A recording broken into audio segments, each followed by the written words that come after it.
What is the purpose of the U.S. Government Accountability Office's Science, Technology Assessment, and Analytics team? How is GAO innovating the way it conducts its oversight mission? And what emerging technologies offer the most promise and require the most oversight? I'll explore these questions and so much more with our very special guest, Dr. Timothy Persons, Chief Scientist and Managing Director of the Science, Technology Assessment, and Analytics team at GAO. So, Tim, I was hoping just to set some context. I wanted you to kind of remind us of the mission of the U.S. Government Accountability Office, GAO, but more particularly, I also want to understand what prompted GAO to establish its Science, Technology Assessment, and Analytics team, which you are one of the managing directors of. Yeah, thanks, Michael. So the GAO, we're actually on our centennial this year. We were founded in 1921, and we were initially the budgetary accountants, checking on the money, checking on the vouchers, especially in the era through FDR and the New Deal. And that was sort of the massive original, major stimulus for the U.S., as it were, back then. So that was our financial accounting was really in our bloodstream and has remained so. But we really have become a performance auditing with financial accounting. And then even more so, we've been doing more, if all of that is the oversight work, then we also do insight and foresight for the Congress.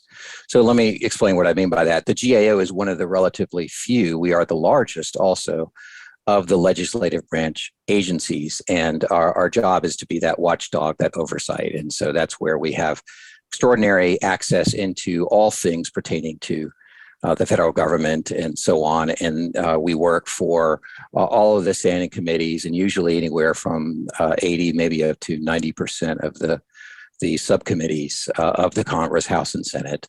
And so we have a very important mission. Our brand is that we're trusted, non-partisan, fact-based, non-ideological reporting and oversight arm of the U.S. Congress. So that's our mission in a nutshell. Though what's exciting now is we're doing more things in terms of how do we make good government better in terms of insight with best practices and things, as well as what we do with, in my team in particular, with science technology.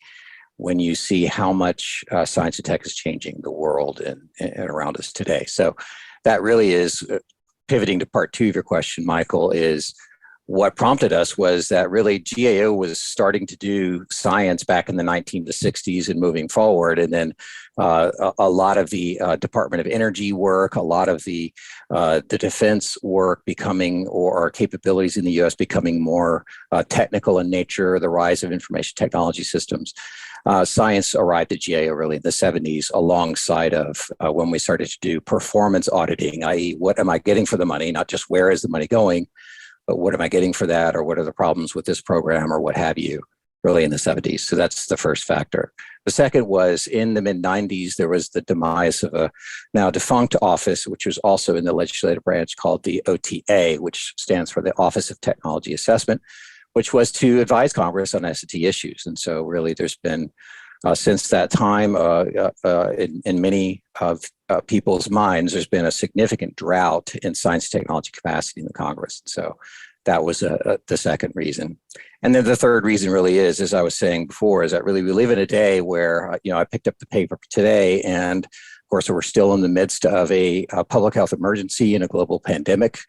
We still have lots of concern about our digital society and cybersecurity. I'm seeing that we've had a massive prices have spiked economically because of supply chain issues, and supply chain management and security is very technical in nature. We have asymmetric threats based upon capabilities, the bad guys having things out there that we have to be concerned about that are science and tech in nature, and then also a changing climate. So that's just on today's headlines, right? Why we need it is because it is such a pressing and felt need. And so that's where the Comptroller General established STAA, or a Science Tech Assessment Analytics team at GAO in 2019. Tim, they're complementary efforts that you're doing and you're leading, but I was wondering if you can put them together or maybe emphasize one or the other. What are some of the top challenges you're facing, and how have you sought to address those? And it could be management challenges, operational challenges, topic challenges. Yeah, thanks. It's that's a key thing I think about all the time. There is something out there. It's a conceptual idea. It's called the DIKW pyramid. Okay, now, and I'll explain what it means briefly. D is at the base of a pyramid. You imagine the D is the base. It stands, that layer is for data, right? You have a lot of data. You need to then add value or move it up to the next layer, which is a narrower thing. So thus it forms kind of the pyramid, is the information, or the I. So the D and the I, you're moving data into information. And then even more, you want to move from information. We just don't want to be a facts-based entity ourselves, especially in SDAA, but we need to move that information into knowledge. And so as you go up from D to the I and I to the W, you're moving up from how we overall GAO's mission, how we do things to convert questions to answers. And then ultimately, if we're truly successful, then the key challenge is getting to the W. That's the top, the pinnacle of the pyramid, which is wisdom, right? So how do we provide not only knowledge, but wisdom to our members so they can make informed decisions, right? Especially in the science and technology area. So the top challenge is, okay, how to move the D all the way to the W. And we need to do that where really it's in a timely manner that is legislatively relevant, because we serve the US Congress. So that's one issue. So think of it as pounds of quality over unit time, right? How much quality could I get in a relatively short period of time, but without being sloppy, no cutting corners. And as my boss, the Comptroller General, said, and I totally agree, is we're not going to sacrifice quality. We're going to make sure that it's always very good. But how do we get there faster, quicker, that kind of thing? The next thing is that in moving from the D to the W is absorption. So it's how do you not only have the members absorb the information, you want that to be retained.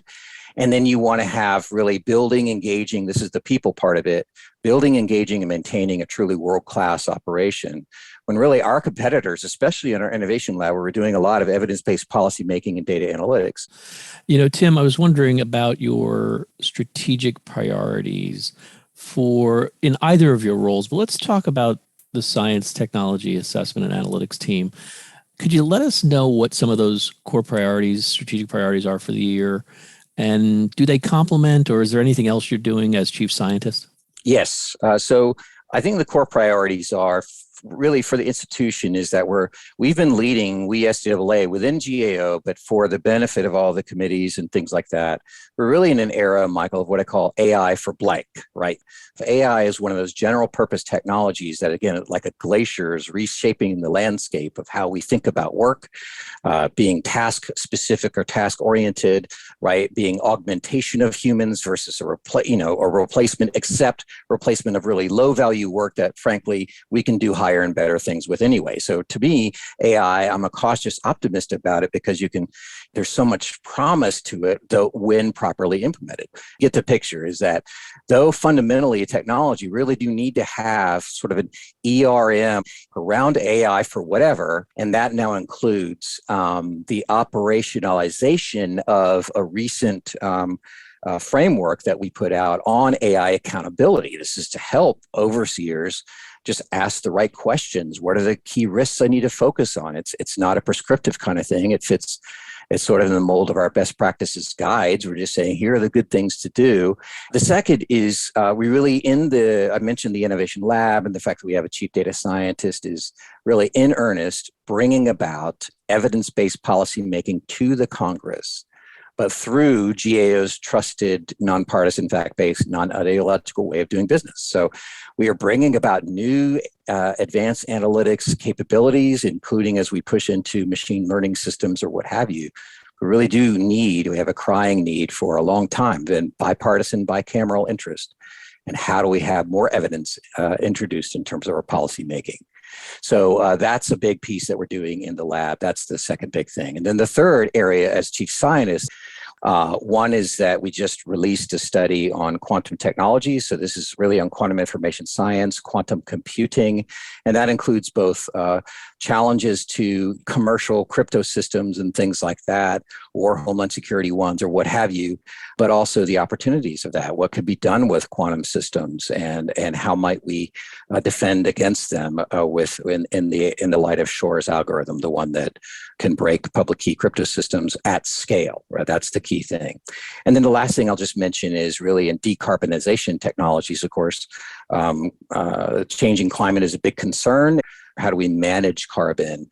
Might we be able to convert CO2 from a waste stream into an asset in some way, right? How do we think about the ocean as a carbon sink, which is where it's going anyway, but can we be more intentional about how carbon ends up in the ocean without acidifying or affecting fisheries and all of the economic benefit and the joy that we all get from the ocean. So those are just three areas from a T science perspective, and there's so many more. So, Tim, I think I'd like to segue into, given your perspective, and can you give us an overview of the use and application of AI and intelligent automation at federal agencies?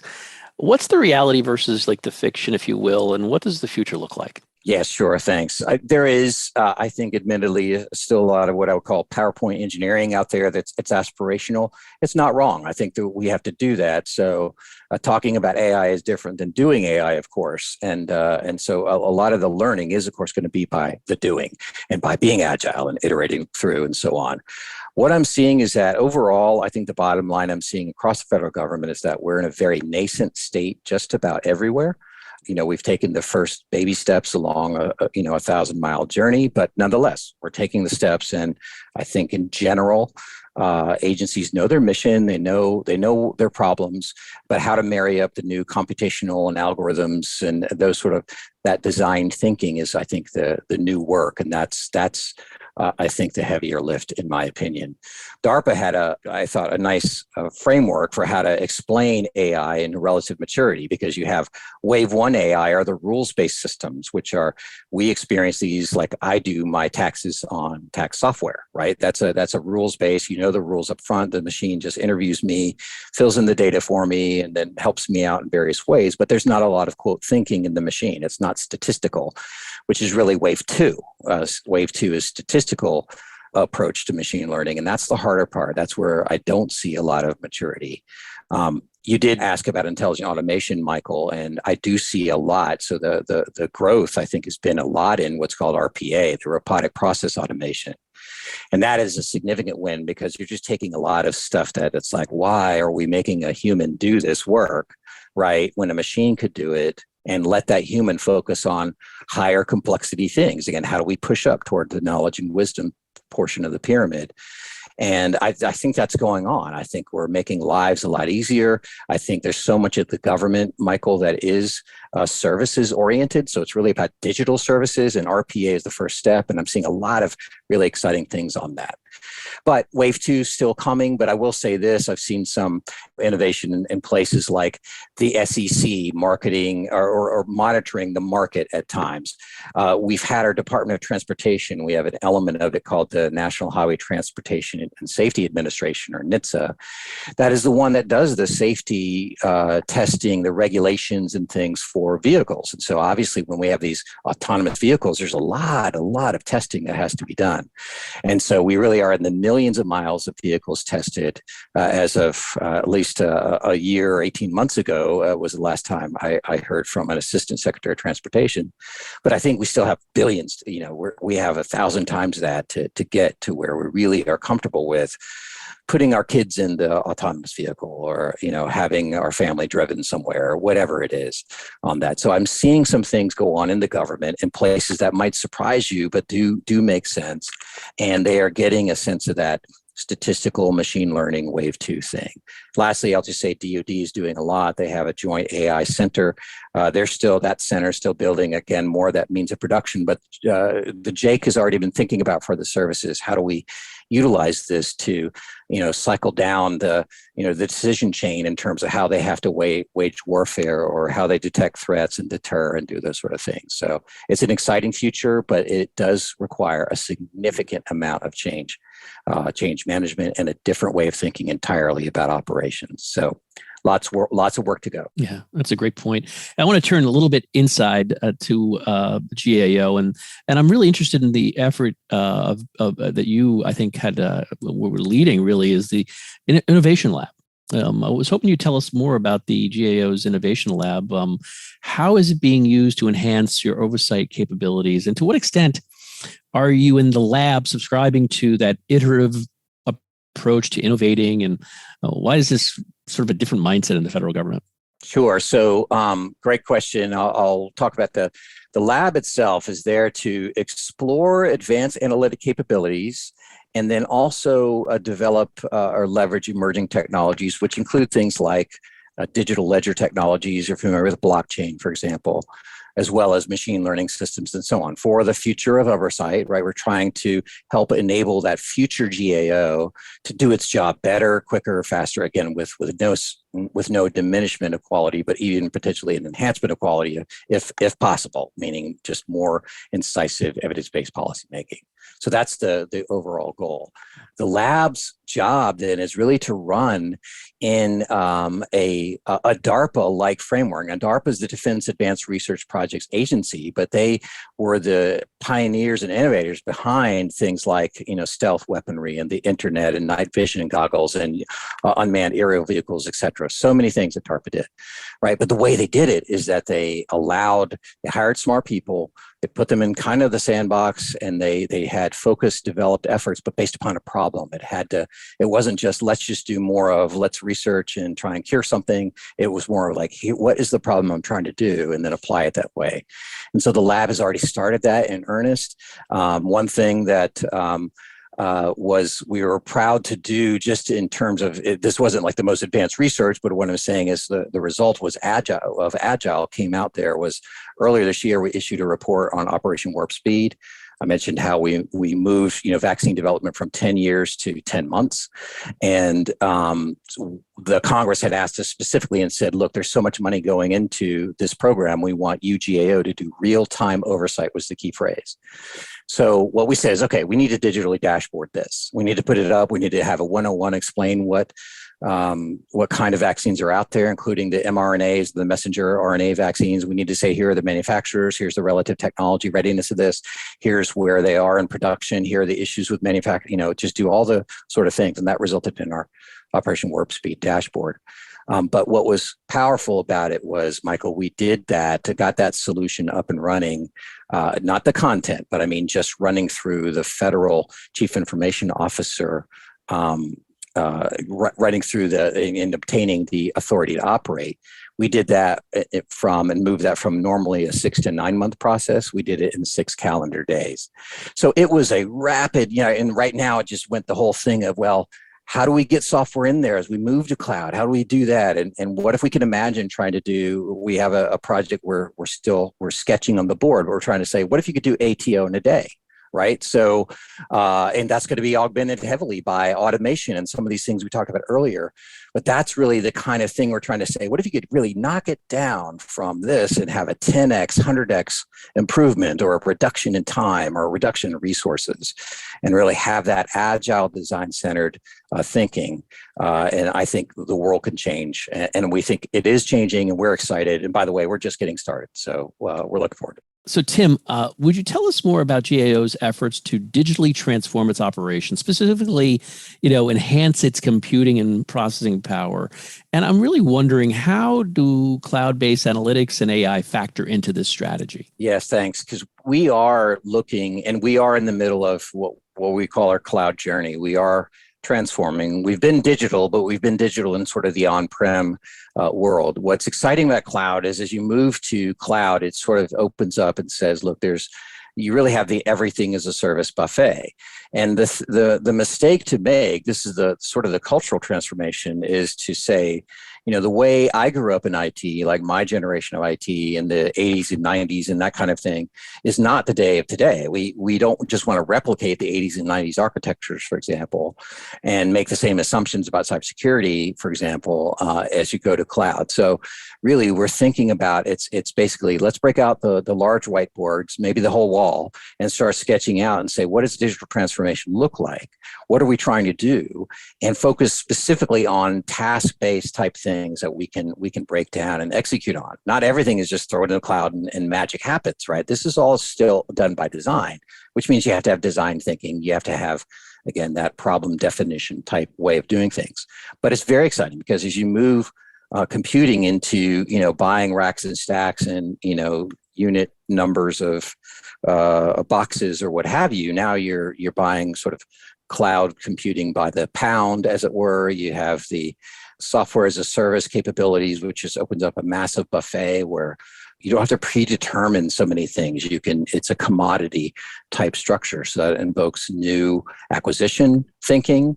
It doesn't mean you have to rewrite the FAR entirely. It just means you have to think about how do we do things at the FAR, where you're changing computing from buying unit number of boxes into, a software as a service type paradigm. So that's the kind of thing that we're doing from first principles. And then on top of that is the analytics. What can we do with this? Again, not thinking about let's just do more of the same thing, but what problems are we trying to solve, and what data do we have? What things can we turn on and off? And then let's run some pilots and really in an agile way, iterate quickly to a solution. Or if it's not converging to a solution, then say, this doesn't work. It's a stopping thing. We're throwing it out and we're doing something else. So that's where I think the new way of business and digital services is really around that. And so cloud and AI is just a part of that. AI is just more fancy analytics, machine learning, and statistical based things, which is all going to be based upon that. So you have to have people that think statistically, think algorithmically, think about cloud architectures in the newer way. And so that's what really invokes that big cultural challenge I mentioned earlier. This has been the Business of Government Hour, a conversation with Dr. Tim Persons, Chief Scientist and Managing Director of the Science, Technology Assessment and Analytics Team at the Government Accountability Office, GAO. Be sure to join us next time for another informative, insightful, and in-depth conversation on improving government leadership and its effectiveness. Until then, subscribe, download, and listen to the entire interview at Podcast One, iTunes, or on your favorite podcast app. And as always at businessofgovernment.org.